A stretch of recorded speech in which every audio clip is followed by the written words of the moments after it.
معاملہ ہوا آگے. اللہ تبارک و تعالیٰ کی ولی کی کرامت کیا ہے؟ حضرت بی بی مریم اپنے حجرے کے اندر بند ہے.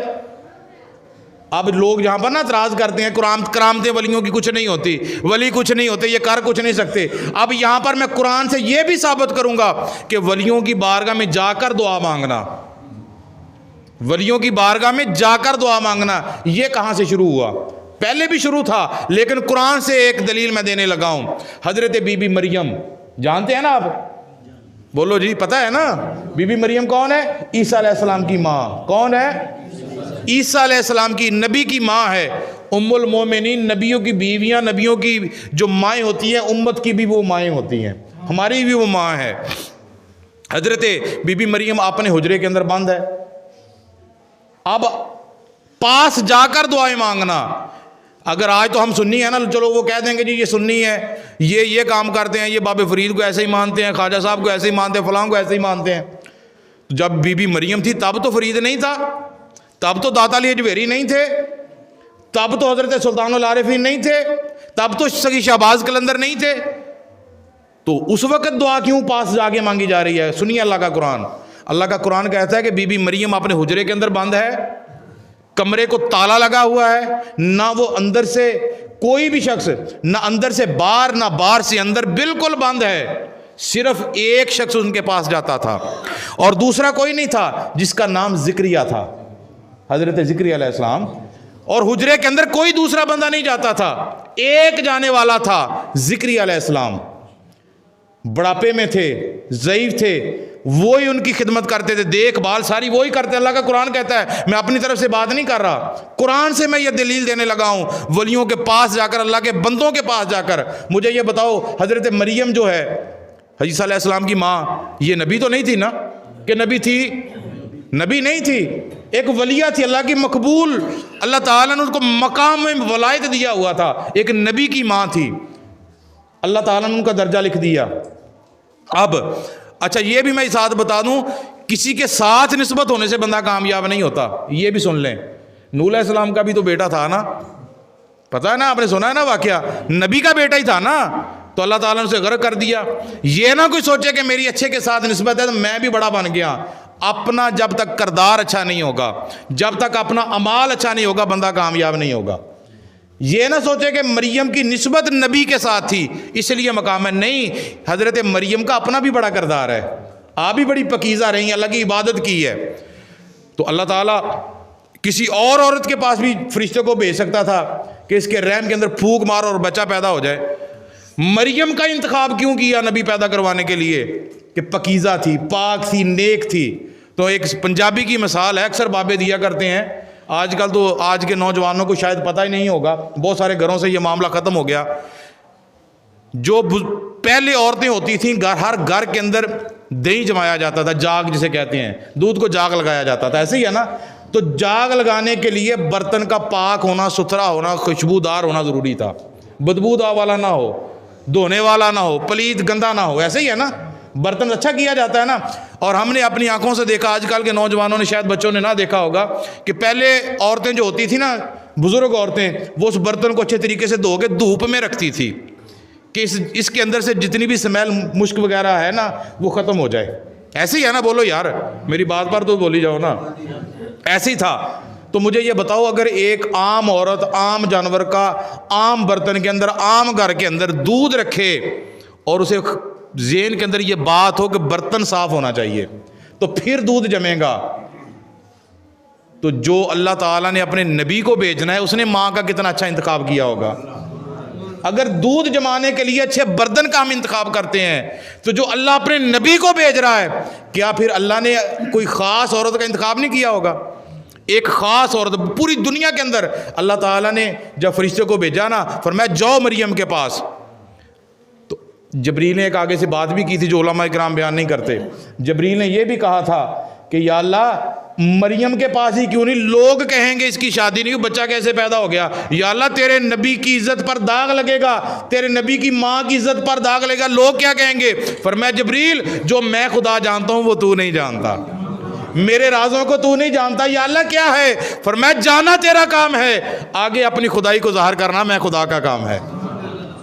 بی بی مریم حجرے کے اندر بند ہے، اندر سے باہر جانے والا کوئی نہیں، باہر سے اندر آنے والا کوئی نہیں، ایک بندہ ہے، وہ بھی اللہ کا پیغمبر زکریا علیہ السلام ہے۔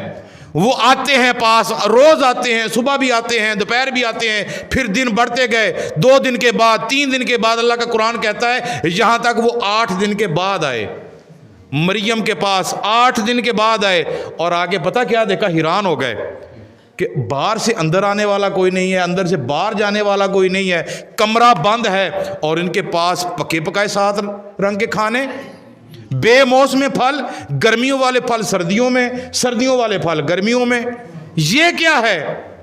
دل کے اندر خیال آیا، بڑے حیران ہوئے، پھر روزانہ آنا شروع کر دیا زیارت کے لیے، اور آتے ہی نہیں تھے۔ صوفیہ اکرام فرماتے ہیں یہ مولویوں کی بات نہیں ہے، حضرت خواجہ غریب نواز آپ اس بات کو فرماتے ہیں صرف آتے ہی نہیں تھے بلکہ وہاں سے اٹھاتے بھی تھے اور کھاتے بھی تھے۔ اور یہاں سے یہ بھی ثابت ہو گیا اللہ کے ولیوں کے پاس جا کر تبرک کھانا یہ زکریا علیہ السلام کی بھی سنت ہے۔ آتے بھی تھے، تبرک کھاتے بھی تھے، اور پھر ان کی زیارت کرتے تھے، چلے جاتے تھے۔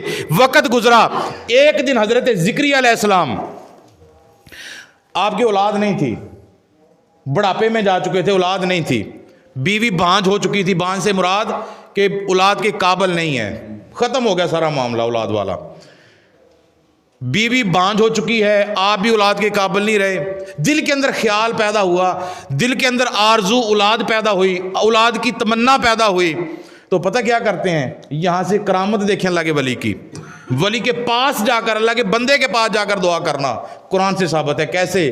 زکریا علیہ السلام مریم کے پاس آئے اور آ کے پوچھا، اے مریم مجھے یہ بتا، یہ تیرے پاس جو پکے پکائے کھانے ہیں، یہ منو سلوا تیرے پاس جو ہے، بے موسم پھل تیرے پاس آتے ہیں، یہ کہاں سے آتے ہیں؟ فرمایا میرا رب مجھے دیتا ہے، کوئی بندہ دینے والا نہیں ہے، میرے پاس یہ سب کچھ جو بھی ہے میرا رب مجھے دیتا ہے، اللہ کی طرف سے مجھے یہ تحفہ ملتا ہے۔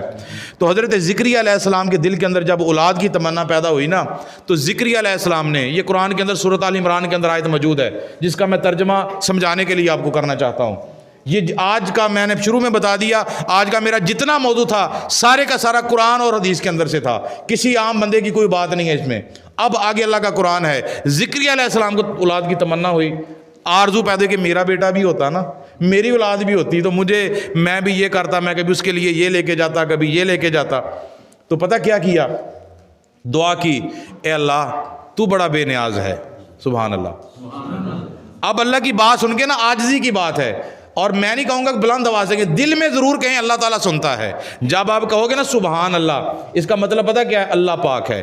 جب آپ کہو گے نا اللہ تو پاک ہے، تو اللہ کو بھی کبھی ترس آ جائے گا نا کہ میرے بندے تو روزانہ مجھے یاد کرتا ہے، روزانہ کہتا ہے سبحان اللہ سبحان اللہ سبحان اللہ۔ ہاں میرے بندے بول، آج تجھے میرے لیے تو روزانہ مجھے پکارتا ہے، کیا کام ہے جو میں تیرا کام پورا کر دوں؟ تو جب انسان کی زبان سے وہ بات آ جائے گی تو اللہ تعالیٰ وہ بھی مشکل آسان فرما دے گا۔ وہ سنا ہے نا آپ نے حدیث مبارکہ، ایک بندہ تھا خانہ کعبے کا طواف کر رہا تھا، اللہ تعالیٰ کا نام لے رہا تھا، تو لیتے لیتے نام بھول گیا، اپنے بھگوان کا نام لیتا تھا، لیتے لیتے اللہ کا نام لے لیا، تو اللہ تعالیٰ نے فرمایا جبریل جی رب جلیل فرمایا کہ وہ بندے نے میرا نام لیا، یا اللہ ایک مرتبہ ہی تو لیا ہے، پہلے تو بھگوان کا نام لیتا تھا۔ فرمایا اس نے ایک مرتبہ مجھے پکارا ہے، میں نہیں چاہتا کہ اس کا دل ٹوٹ جائے، اگر وہ مانگتا ہے اسے عطا فرما دے۔ ہم جب بھی مانگے ہمارا رب کبھی بھی ہم پر مہربان ہو سکتا ہے، یہ ہماری آرزو تمنا ہونی چاہیے۔ تو پتہ کیا کیا حضرت زکریا علیہ السلام نے؟ حضرت مریم کی زیارت کی، منو سلوا کو دیکھا، ہاتھ اٹھا لیے، کن کے پاس بیٹھ کے؟ حضرت مریم نبی کی ماں، حضرت عیسیٰ علیہ السلام کی ماں حضرت مریم کے پاس زیارت کی، ان کے پاس بیٹھے، ہاتھوں کو اٹھایا۔ آپ کہتے ہیں ہاتھ اٹھا کے دعا نہ مانگو، لوگ کہتے ہیں نا، سنے ہوں گے آپ نے بھی، ہاتھ اٹھا کے جی دعا نہ مانگو۔ اور زکریا علیہ السلام مانگ رہے ہیں، ہم اپنی طرف سے مانگ رہے ہیں، ہم تو نبیوں کی سنت ادا کر رہے ہیں، تم کیا کہتے ہو یہ نہ کرو وہ نہ کرو؟ ہم نبیوں کی سنت ادا کر رہے ہیں۔ کیوں؟ جس کام کو اللہ کا نبی کرے وہ عام بندے کی طرف سے نہیں ہوتا، اللہ کے حکم سے ہوتا ہے۔ اور کوئی نبی ایسا نہیں ہے، یہ بھی میں آپ کو بتا دوں، کوئی نبی ایسا نہیں ہے جس کا آپ نے کوئی خطاب سنا ہو، جس کے آپ نے کوئی جملے لفظ سنے ہو کہ کسی نبی نے یہ کہا ہو میں یہ کام کرتا ہوں، میں یہ کام کرتا ہوں، نہیں۔ فرمایا جب بھی میں بولتا ہوں اپنے حکم سے اپنے رب کے حکم سے بولتا ہوں، اپنی طرف سے میں کچھ نہیں کہتا، میں جو بھی کہتا ہوں اللہ کے حکم سے۔ ذکر علیہ السلام نے حضرت مریم کی بارگاہ میں بیٹھے ہاتھوں کو اٹھا لیا، اے اللہ تو بڑا غفور الرحیم ہے، اے اللہ تو بڑا رحیم ہے، اے اللہ تو بڑا کریم ہے، جو مریم کو گرمیوں والے پھل سردیوں میں دیتا ہے، بے موسم پھل دے سکتا ہے، بغیر دروازہ کھلے جسے رزق دے سکتا ہے، اے اللہ تیری ذات بہت بڑی ہے، کیا تو مجھے اولاد نہیں دے سکتا؟ مجھے بھی اولاد عطا فرما دے۔ اللہ تبارک و تعالیٰ نے کہا زکریا میں نے تیری اولاد سنی تو اللہ تعالیٰ نے آپ کو بیٹا عطا فرما دیا، اور بیٹا بھی نبی عطا فرمایا، عام بیٹا بھی نہیں ہے، دعا کی۔ اسی طرح آگے آ جائیں، آگے